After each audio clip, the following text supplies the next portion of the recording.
Let's go ahead and reconcile our statements for the month of March. Here we go. The first one is our credit card statement. So we're going to go banking, reconcile, make sure credit card is selected. Ending balance 6332.22. All right, finance charges. Let's see. No, we don't have any of this one. All right, let's still make sure the date is correct because occasionally things get pre-filled and it may not be what we want. So let's go ahead and click continue. All right, let's see our finance charge at 0. Great. Let's see our payments and credits.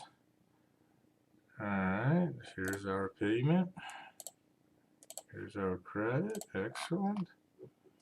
Let's go ahead and take a look at our transactions. Here we go. So far, so good. Everything seems to be reconciling right here. And our difference is 0. That's exactly what we want. I'm going to click reconcile now. We're not going to write the check. We're just going to enter a bill for payment later. Again, in this case, the window for reconciliation report pops up over the enter the bill window. We're going to quick cancel the enter the bill window, but we're going to take a look at our reports. So again, let's take a look at the reports. Ending balance equals to the one on the statement, just like it should. Excellent. You can print reports for your records, attach it to the statement. And further reconciliation detail report. Again, let's take a look. All the transactions, these transactions right here. Excellent. And this transaction's right here. So again, you can print it for your records, attach it to this statement. Now again, we're not going to enter this bill. We're going to cancel it out. We're going to enter it separately when we are reconciling our bank accounts. So again, do you want to record it now? No, we're going to cancel out of this one and we're going to move to reconciling our bank statement.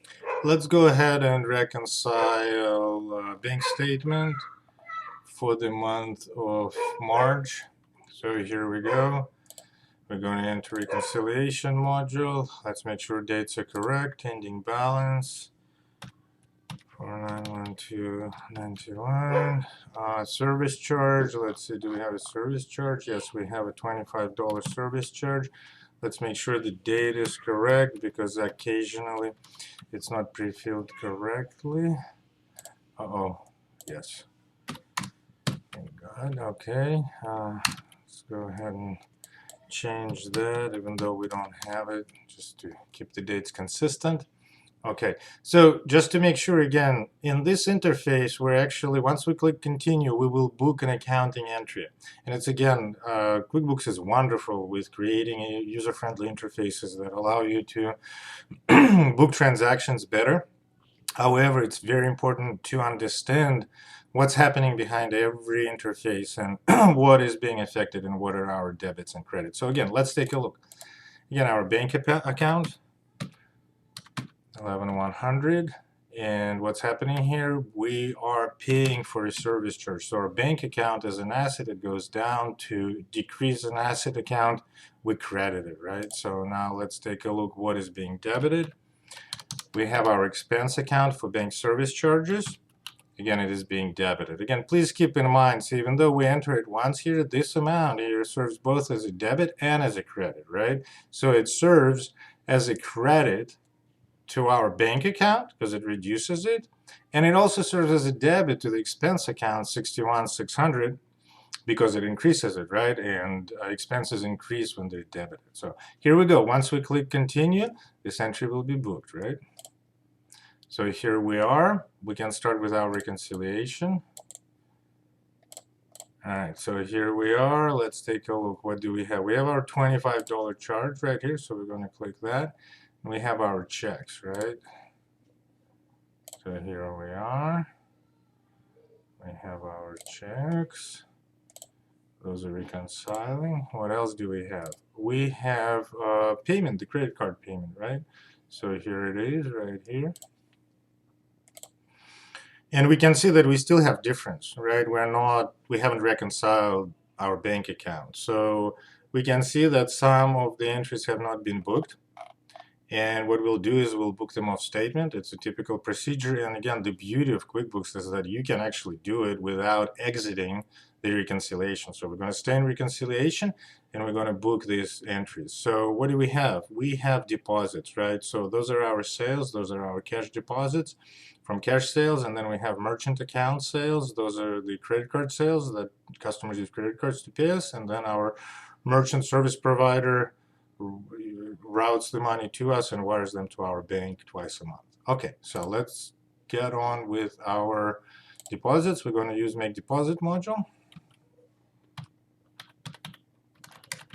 All right.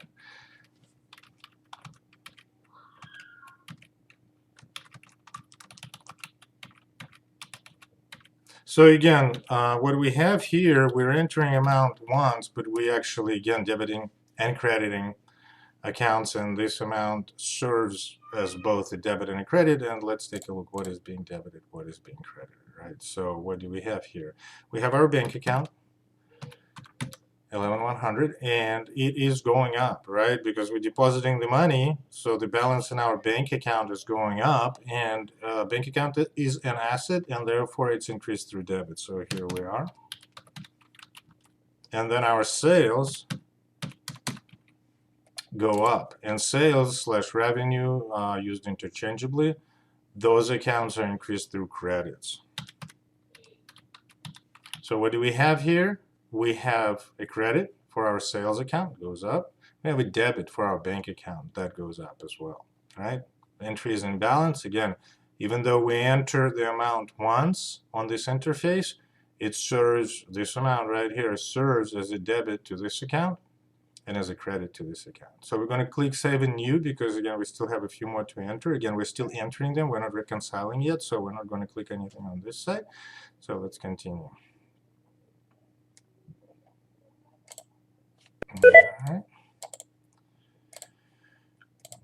All right, the next one is, let's make sure we have our dates correctly.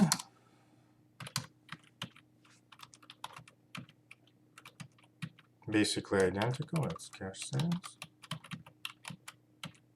amount. And again, just for consistency, right, we want to continue making sure that we understand what's going on behind each interface. We're going to enter this here.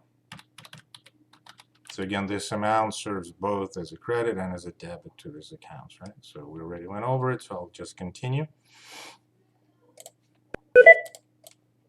Again, just for consistency, I will continue to post them. Let's enter the next one. Next one is our merchant account sales. So again, that's where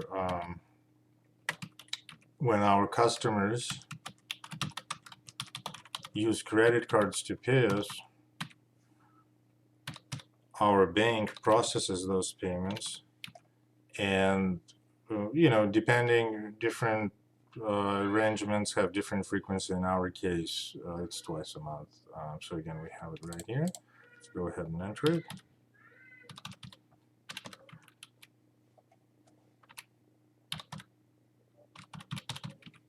All right, so here we are.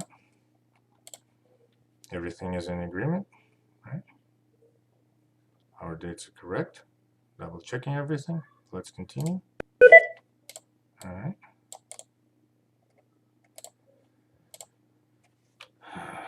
Again, we're going to enter our cash sales. We deposit those 4 times a month. In this case, again, frequency could be different, but for this purpose, we're just going to demonstrate it.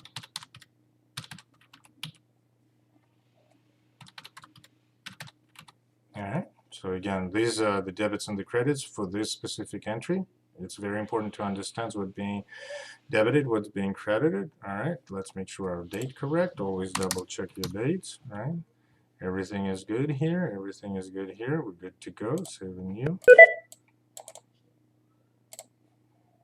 All right, next one is also cash deposit. Let's check the date. It's 25th. Again, that's very important because the date will be close to when we deposited it and it cleared our bank, and we will reconcile it, right? And in this case, it's 1 for 1. So again, we're continuing with our cash sales.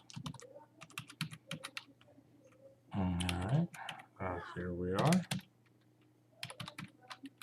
All right, good. Again, I'm going to reflect it just for consistency. I'm sure by now you understand, but again, it's important to understand the debits and credits, and practice makes it perfect in repetition. So again, this amount serves both as a debit here and as a credit for this account sales. It increases this account and increases this account because again, bank is an asset, bank account is an asset, and assets increase when they're debited, and sales account is sales/revenue account, and it increases when it's credited. So here we are. We're going to clear this one, and we have one more merchant account deposit that we're going to reflect right here, end of the month. All right.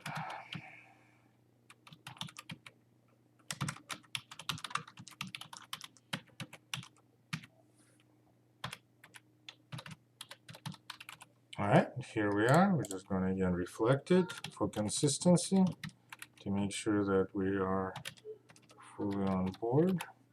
All right, so here we are, good to go, everything good. We're going to save and close. All right, and you can see again, we stayed in our reconciliation, and all these amounts that we just posted, they're showing up right here, so we can go ahead and reconcile it right away. Oops, here we are.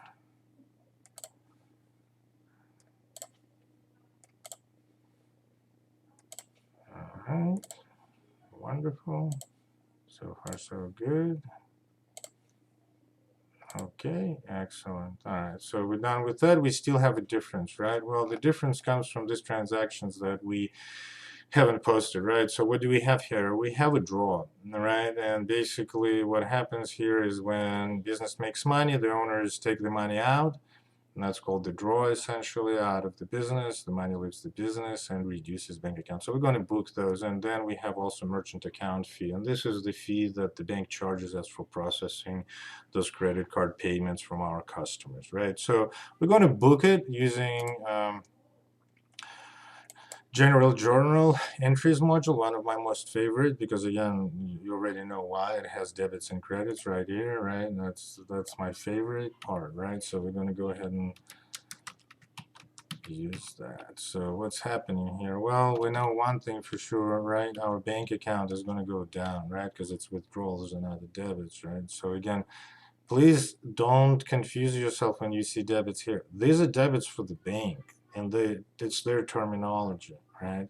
In our case, it's actually going to be a credit in our books. So again, common confusion, please make sure you don't fall for that one, all right? What else is happening here? Well, we have a draw, right? Member draw, it's a capital account overall. What happens? It's an equity account that is being reduced when it is debited, which makes sense, right? When we take the money out of the business and we're not going to use that money for business purposes, we're going to use it for our personal purposes, we're going to reduce our ownership in the business because we just extracted some money. All right, so again, we're going to debit our member draw account, our equity account, and we're going to credit our bank account because it's going down. So again, let's reflect it right here to make sure that we're consistent. But the beauty of it, it's all right here, right? And we're going to continue with that booking. Let's make sure the date is correct. Always check the date. All right, we're all good. Saving new. All right, what else do we have here? We have another draw that we're going to book, right? Please, again, check the date. Again, what do we know? Our bank account is going to go down. That's one thing we know for a fact. So again, we can go ahead and book that in our member draw account right here. Again, very straightforward, this one, because again, we have interface with debits and credits right here. We can see that, but still I'm going to be doing it for consistency purposes to make sure that we're fully on board. So again, we have here, oops, I forgot to change this one. It's okay. Should have changed it on the previous one. So again, just note that. Saving you. All right. Next one.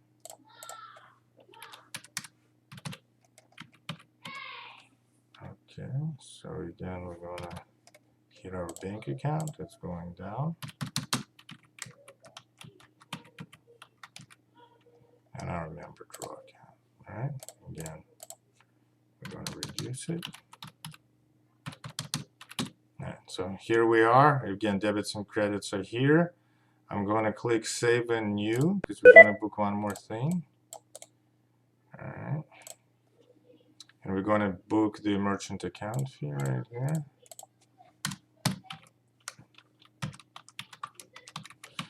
All right. Again, we know one thing for sure, our bank account is going down, right? So we can credit that.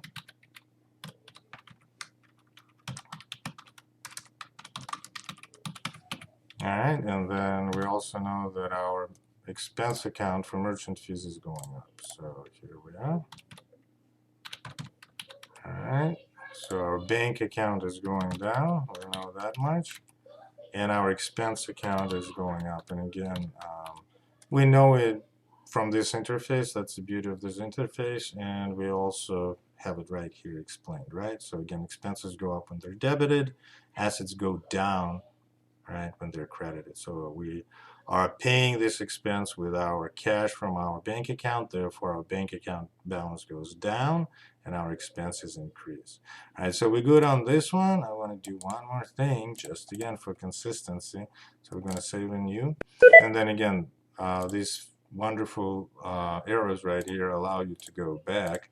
I want to make sure that I booked my original draw correctly, and I did. I just want to make sure I reflected right here with the right account number, right? So that for consistency purposes, last time, and I forgot to change that one from sales, right? So here we are, right? I'm not going to book it, it's already booked. So I'm just going to save and I'm actually just going to exit it. All right, I'm going to clear this one. All right, and let's continue reconciliation. So here we are. We have our amounts right here now. Again, the wonderful feature of QuickBooks, you don't have to exit reconciliation when you post entries of this statement. And here we are, and we have zero difference. That's our objective. We got it. Reconciliation is successful. Let's go click Reconcile now. All right, so I'm going to display both reports. Again, let's make sure our balances are correct. You can print reports for your personal use, and basically I usually attach them to the statement. So once you print them out, you'll attach them to the printed statement. All right, so this one is good. And then let's see all of our entries, our deposits. They're right here, right? Yep, everything is good. And then our charges, yep, everything is good. So we're good on reconciliation. Again, we'll print it for our records, attach it to the statement. We're good to go. March has been booked and reconciled.